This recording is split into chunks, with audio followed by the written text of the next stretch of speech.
Yan, ito mga boss, Bajaj CT150.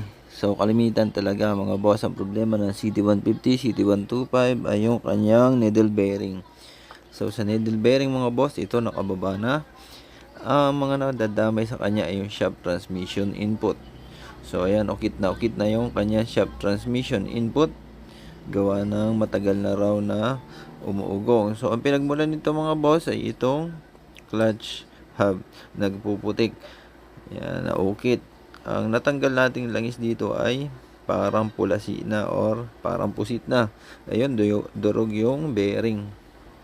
So, yan, kalimitan talaga yung special washer niya. Durog na rin, wala nang bulitas yung needle bearing niya, yung wala na stick bearing. Yan, kapag kaganyan, naandyan na sa strainer. May magnet kasi yung strainer niya, naandyan na lahat yung mga ribaba ng bearing. Ayan o. Yun. So, kung makikita nyo kapag ka nag-change oil kayo, ay merong mga bakal-bakal. So, sinyalis na yun na may sira na yung needle bearing ninyo. Ang maganda nun mga boss, pagka may mga ganun ng ribaba, ipababa nyo na agad para hindi madama yung ibang pyesa. Pero yun nga, sa una, yung CT150 talaga, ay dapat medyo maalaga rin tayo sa change oil. Huwag tayong magpapalit ng mga local na pyesa katulad nito mga boss. Ayan. Yan yung mga ipinalit na local. Local pan TMX yung ginamit tapos local pa. Ay sobrang tigas kaya nauubos yung clutch hub. So yan yung isang nagiging problema. Pinagsisimulan ng problema kapag ka ang clutch lining nga ninyo ay local. So dito nilinis na natin to. So nagpapalit na tayo ng needle bearing. Nilinis muna natin kasi marami mga ribaba na nakalagay.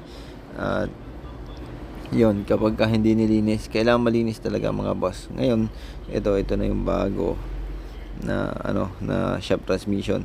10 teeth yan. Kung hindi natin, kung ikukumpara natin, magkaiba siya doon sa CT125 na 12 teeth. And kalimitan, yan, clutch hub, tapos clutch wheel, clutch lining, yun yung mga nasisira dito. Yan yung papalitan natin, magkakasama yan. So papalitan natin ang shaft transmission. Sa pagpapalit ng shaft transmission input mga boss, kailangan ingat lang tayo dun sa paglalagay ng circlip. So dito i-prepare na muna natin yung mga bearing. And yun, isa-isahin natin yung kanyang mga circlip.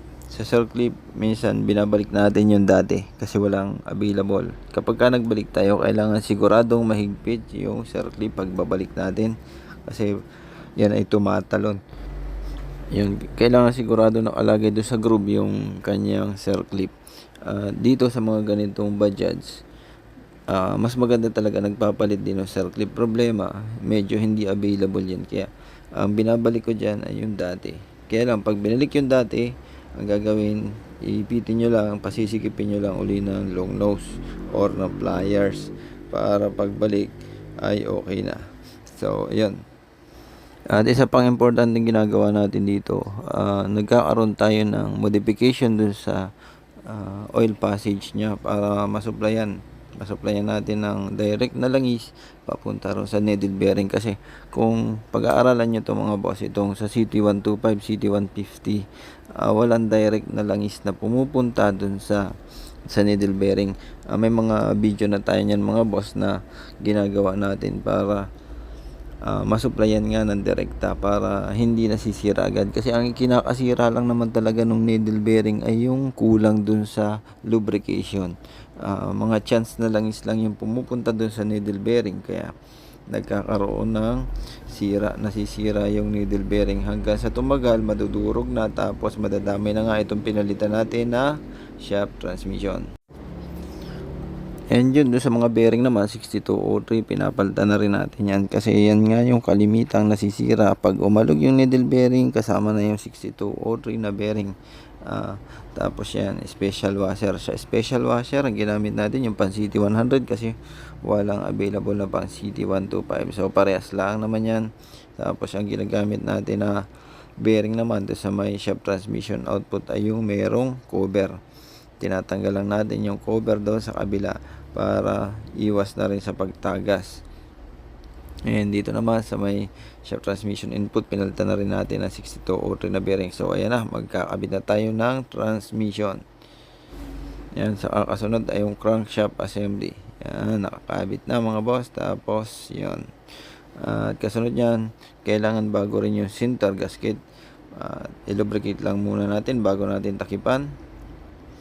Yan, meron na tayong center gasket bago na yung center gasket. Sa center gasket mga boss, dati walang gaano nakukuha niyan, kaya fabricate din. So sa ngayon, meron namang available na.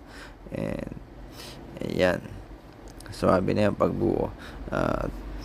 Yan, lagi naman nating ginagawa to, nililinis talaga natin lahat bago natin buuhin. Yan, tapos kasunod nito, yun, magpapalit nga tayo ng clutch hub, clutch wheel, clutch lining. Sa clutch hub, clutch wheel, minsan unavailable, medyo madalang or nagkakasabay-sabay ang sira nito kasi pare-parehas ngang nauubos yung clutch hub at clutch wheel. Kaya minsan hindi rin natin napapalitan, nagkakaroon lang tayo ng modification dun sa spring. And yun, kapag naman merong available, palit tayo ng isang buo na clutch hub, clutch wheel, yung magkasawa. And yun, naikabitan natin yung kanyang mga tornilyo doon sa kabilang crankcase. At balik tayo dito sa kabila. Yan, clutch housing nakakabit na rin. Papalitan natin ng clutch hub at clutch wheel, then clutch lining. So yun yung mga pinapalitan natin pagka nagbaklas tayo. Kailangan siguradong original yung mapapapalit natin na clutch lining, kasi kapag hindi original yan, mauubos din yung ipinalit natin na clutch hub at clutch wheel. So yan bago. Ito yung luma, yung nasa kanan. Pag hindi kayo nagpalit niyan, magkakaroon ng sliding na problema yan. Kaya dapat palitan na rin yung clutch hub at clutch wheel. So yun, kasunod niyan, buuhan na yan. And yun, may isa pang medyo maraming pagkakaiba to doon sa CT125 pagdating sa engine top end. So dito naman sa may clutch niya, parehas lang yan ang CT125 at saka CT150 na old, yun sa boxer Roser, parehas din yan. And kinakabit na natin yung kanyang clutch spring. Sa pagkakabit naman ng clutch spring, wala namang ano yan, merong timing yan doon sa clutch hub at clutch wheel. So marami namang nakakaalam na, kaya hindi ko na pinakita yan. So na ito, nailagay na natin yung engine top end niya. Dito sa parting ito, nagkakaroon tayo ng modification sa kanyang needle bearing. So pag andar niyan mga boss, direct na meron ng langis yan dyan. Kasi yan, chance nga lang yung pumupunta na langis, kaya nasisira pagdating ng matagal na panahon. And yun, ma-overhaul. So ito, may mga ginawa naman tayo, medyo matatagal na yung taon. Pagbukas natin, okay pa rin yung needle bearing. So yun, hanggang dito na lang.